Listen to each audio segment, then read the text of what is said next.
The first strategy can be about establishing some norms in your team or within your organization to everybody to express their feelings, ensuring that there is a lot of compassion, kindness, and empathy built into people and their engagements so that they are able to put in the same level of work but in a non-threatened manner.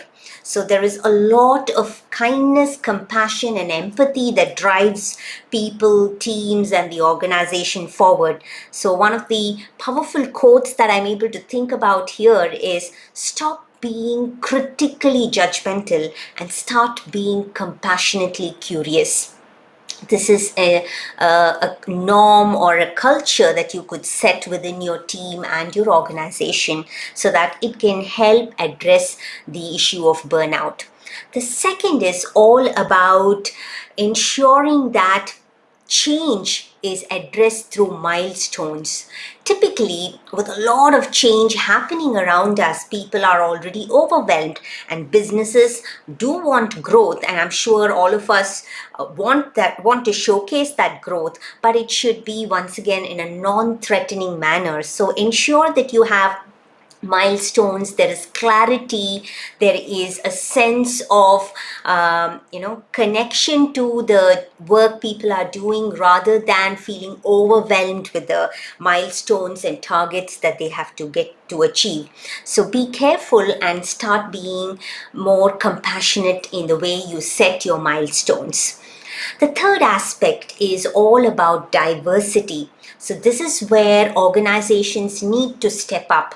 So no longer can you hire people or have development plans that does not look at diversity in roles, diversity in employee life roles. So just look at yourself as a student. When you were young, you had typically a lot of extracurricular activities from the study that you were involved in.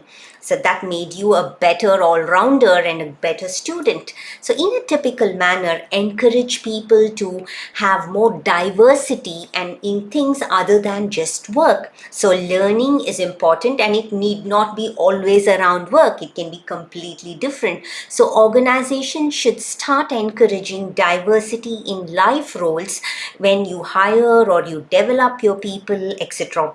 It's also important you could consider having something like an inner designation rather than just the external designations that you typically have within the organization. So these are some suggestions. The other aspect is also about practicing more centered leadership, which means giving opportunities to connect with yourself in a more holistic manner. It could be through spirituality. I don't mean religion, but it could be. But spirituality and connecting with a larger universe in a very systematic manner can help you address and cope with burnout. The other aspect is all about creating role models who can be inspiring, motivating, coaching, mentoring, and influencing people so that they're able to learn to have more value in the organization rather than looking at things as a chore or a sense of overwhelm. So these are some strategies that I had discussed with my leader coachee, and I wanted to share this with you in this video segment.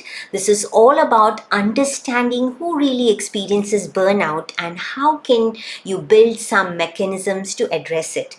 My very best wishes to each and every one of you, and please do recognize this issue and start building some strategies to address it, cope with it, manage it even better. All the very best. Thank you.